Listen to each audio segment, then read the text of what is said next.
म्हणतात ना, जो आवडतो सर्वांना तोची आवडे देवाला. काय झालं, एका वर्षापूर्वी काकू असेच फिरत फिरत शेतीवाडी इथलं परिसर पाहत होत्या आणि पाहत असता अचानकच देवाची आज्ञा झाली आणि माऊलीनं देह ठेवला. तिथं आल्यानंतर सुनंनी पण सांगितलं, त्यांच्या परिवारातल्या घरातल्या मुलींनी, त्यांच्या घरातल्या प्रत्येक माणसाने सांगितलं की आई आमची ना लय चांगली होती. कधी भांडण झालं, कधी कुणी रागानं वैतागलं तरी त्या माऊलीनं कधी वाकडा शब्द म्हणून, कधी वाईट शब्द म्हणून पुन्हा कधी उच्चारला नाही. हो, एवढा जीव लावला आम्हाला ना. हो, एवढा शांत संयमीची माऊलीनं जीवन जगलं ना. आणि खरं सांगू का, या जगात आई तेवढीच प्रेमळ असेल ना तर ती भगवान परमात्म्यापेक्षा सुद्धा कधी कमी नसते. हो, मग महाराज आज तुमच्या सगळ्यांच्या डोळ्यामध्ये अश्रू आल्याशिवाय राहणार नाही.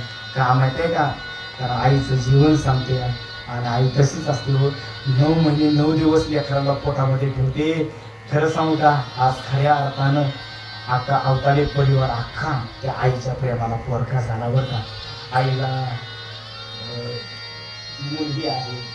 हो, मला माहिती नाही तर परिवारातली माणसं बसली ती, पण खरं सांगू का ताई, आज खऱ्या अर्थानं तुमचं माहेर पण संपलं बरं का.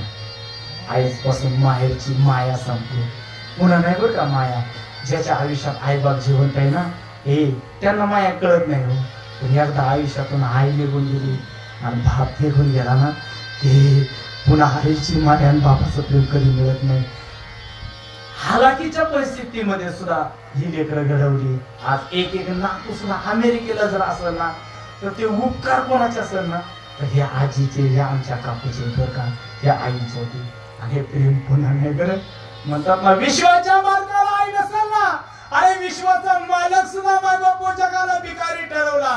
म्हणतात ना, स्वामी तिन्ही जगाचा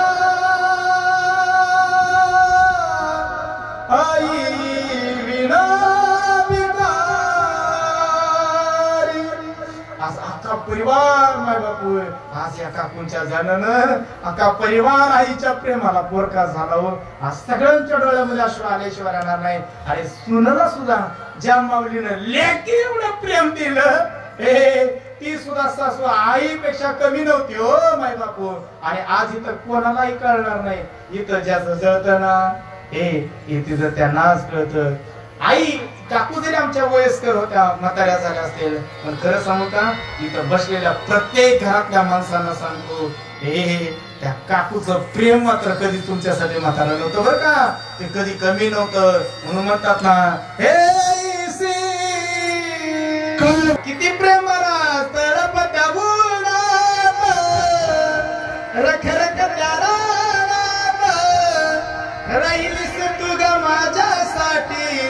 कष्टाच्या घामात कधी मिळेल मुठभर घास, कधी घडे तिला उपवास. ओल मातीतून चालताना तुडविले काट्याचे फास. आई माझी, आई माझी मायेचा सागर दिला तिने